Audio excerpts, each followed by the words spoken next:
Thanks to Storyblocks for sponsoring this video. There isn't a lot to say about the new iPhone. The newest iPhone is always just that. It's the newest iPhone that brings the latest features that Apple deems worthy for its most popular device. But this year is different. The first iPhone was a monumental announcement that changed the course of modern tech history, but at the time, there was a lot missing from that phone. No video recording, no MMS, no changeable wallpapers, and of course the price. It took time for the iPhone to be the phone everyone could and should have. But the iPhone X changed that. It ushered in the $1,000 plus smartphone era, and that is a lot to swallow for me and a lot of people. And Apple, to their credit, reacted, introduced the iPhone XR a year later. But that kind of seemed like the lesser iPhone, the phone you got if maybe you couldn't afford the iPhone XS or the XS Max. So enter the iPhone 11, finally a perfect compromise of features, specs, and price. So now the iPhone 11 is the perfect phone for everyone again.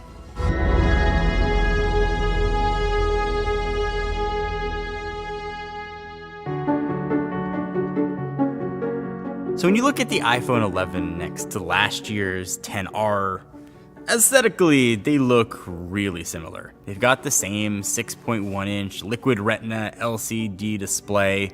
The backs look kinda similar, stronger glass this time around, but glass is just glass. There are some new color options available. They're a bit more muted than with the XR, but just looking at these phones, it appears as though not much has changed. That display looks the same as last year because it is the exact same as last year. It's an LCD display, it's still 720-ish resolution, and it's clearly not as good as an OLED display. But I'm okay with that because of the price. If you pixel peep, you can still start to see pixels. Colors won't be as vibrant. Of course, black levels won't be as black. The white levels are awesome on LCD, but as you keep using the phone, those differences start to fade away, especially if you're not holding an OLED display next to the display on the iPhone 11. It is amongst the best, even despite the resolution of LCD panels that I have ever tested. But if you were to pick one area where most people will nitpick the iPhone 11, it's definitely going to be the display. I still really like Face ID. I was a bit reticent when it first got introduced on the iPhone X. Now it's my preferred way for security, for storing my passwords, unlocking third-party apps, unlocking my phones. I don't miss Touch ID at all. Face ID has been updated. The notch is still the same size. Face ID is definitely faster. Now part of that is due to improved hardware. Part of that also goes to credit iOS 13. You've got improved angles. I still would have really liked it to work if it was flat on a table. Maybe something for next generation, but it is noticeably faster and the angles are better than on the iPhone XR.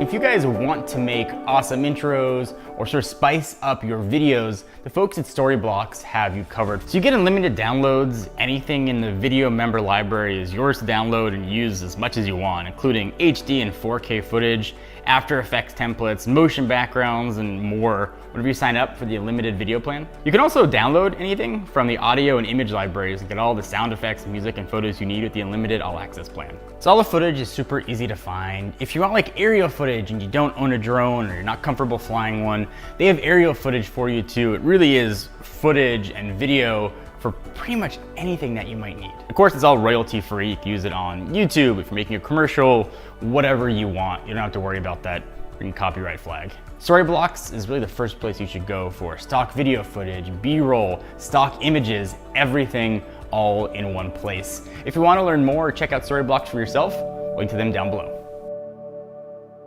So obviously there are differences with the iPhone 11 to the iPhone 11 Pro and the Pro Max. It's the telephoto camera and it's the LCD versus OLED panel. That's essentially it. The A13 processor that's powering the iPhone 11 is the same processor that's in those $1,200, $1,500 phones, so you're not getting any sort of speed sacrifice.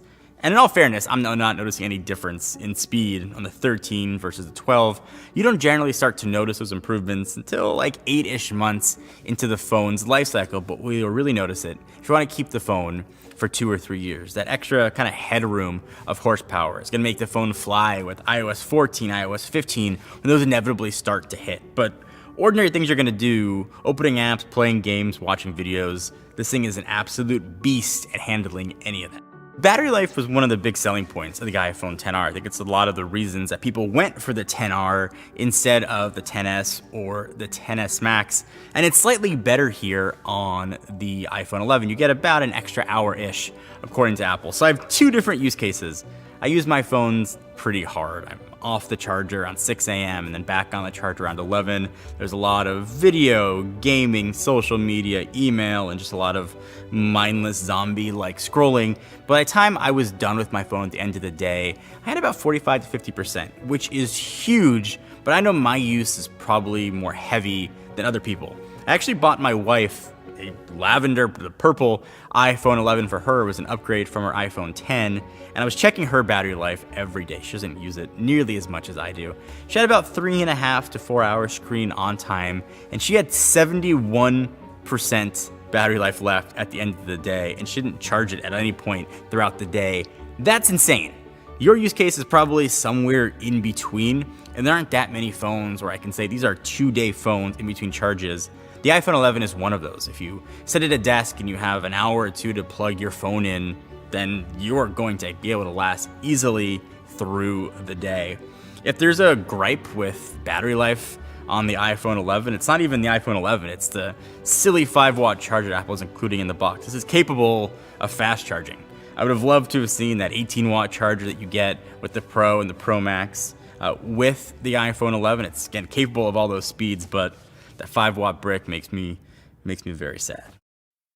So it's my son's birthday. Put on the Spider-Man costume. We're gonna surprise him and his cousins. I have a tendency to equate memories to technology, and I will always remember the iPhone 11 and my son's 6th birthday party. What you guys might not know is I have an official Marvel licensed Spider-Man costume. And so I put the costume on to see the smile on my kids' faces and my cousins or their cousins' faces when they could see Spider-Man show up at his party was a really cool experience for me. But I had my wife's iPhone 11. It was the first phone that I had handy.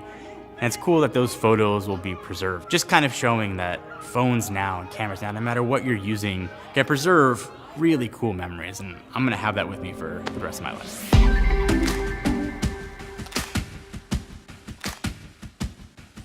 So now you've got 2 lenses here, and I think those 2 actually add a lot of value to what you get with the iPhone 11. You're missing the telephoto, and I actually use the telephoto, and I might be in the minority. I would have actually preferred the telephoto here instead of the ultra wide. But I know that you guys probably don't feel that way, but overall camera experience is really good. Smart HDR on the XR was pretty decent. It is vastly improved now with the iPhone 11. You can see details in things ordinarily you couldn't see details in. I think every smartphone nowadays generally takes good pictures in ideal light. If you're outside at noon, things are going to look pretty. But we start to see differences in the cameras and the software that goes along with them is when light's not ideal. When it's dusk or when you're indoors and you have different light sources kind of blaring at you. I think that's an area where you see a huge upgrade on the 11 versus the XR or any other previous iPhone. The detail you get is amazing. That's not just due to the hardware. What Apple's doing on the software side is really impressive. And things are even going to get better. We've got things like Deep Fusion coming in future software updates. You can analyze the image on a pixel by pixel basis. What Apple's doing with their algorithms is essentially take 4 pictures before and then 1 afterwards and stitch them all together and be able to notice what's sky, what's people, and give you the best looking picture is really impressive. And the quality you get in any scenario looks really good. It might not be as poppy as what you get with Samsung, but the pictures look true to life. You don't have any sort of weird facial smoothing like maybe Smart HDR had when it first launched. People's faces look like people's faces. So all that awesome image stuff also applies to video. 4K 60 with HDR looks amazing. The stabilization is really good. We're talking like action camera level stabilization when you're walking with this or even running. It's hard to tell that you're really moving or bouncing that fast when you look back at the video. Where things get, I think, extra awesome is night mode. And I want to give Google credit for sort of pushing Apple's hand, sort of make nighttime photography something that people accepted and expected with their phones. And Apple's done a really good job with night mode here. They're not trying to make nighttime shots look like daytime shots. They just look like really beautiful shots that were taken at night. The sky still look black, and if there are stars in the sky when you took the photo, you can see those stars in the sky on the picture. It doesn't look like some blown up version of blue. And I think maybe the best part is you don't have to think about it. You don't have to set a separate mode to do that. And for you, that might not be an issue. Maybe you're deliberate about the photos you take. Somebody like my wife, who doesn't really care that much about technology, just opens up her camera and snaps a photo. It was mind-blowing to her, and kind of reiterating that the iPhone 11 just works. For a lot of people, that is a huge advantage, and just another reason that I think the camera system on the iPhone 11 is really impressive. I generally use an iPhone because for me, it just works. I know that might sound like marketing talk right out of Apple's mouth, but all the little things, the AirDrops, the shared folders, the iCloud Drive, they all come together to make a package that just works well, seamlessly, and doesn't require a huge amount of thought to use it. It just works well, and works well the first time. And for those reasons, when people ask me what phone should they get, I generally recommend the iPhone, and now I can recommend the iPhone 11 as pretty much the perfect phone for everybody. And with the iPhone 11, Apple did something very un-Apple-like. They actually lowered the price of the iPhone, $50. That goes against usually what they've done with these devices, maintaining price points or even raising them as new models get introduced. Now, the iPhone 11 is certainly not perfect. It's easy to nitpick, and perhaps rightfully so, things like the screen, lack of USB Type-C, missing the telephoto lens. And if you want most of those things, the Pro still exists if you're willing to pay the premium for it. But for the first time in a long time, the most affordable iPhone is the iPhone everybody should buy.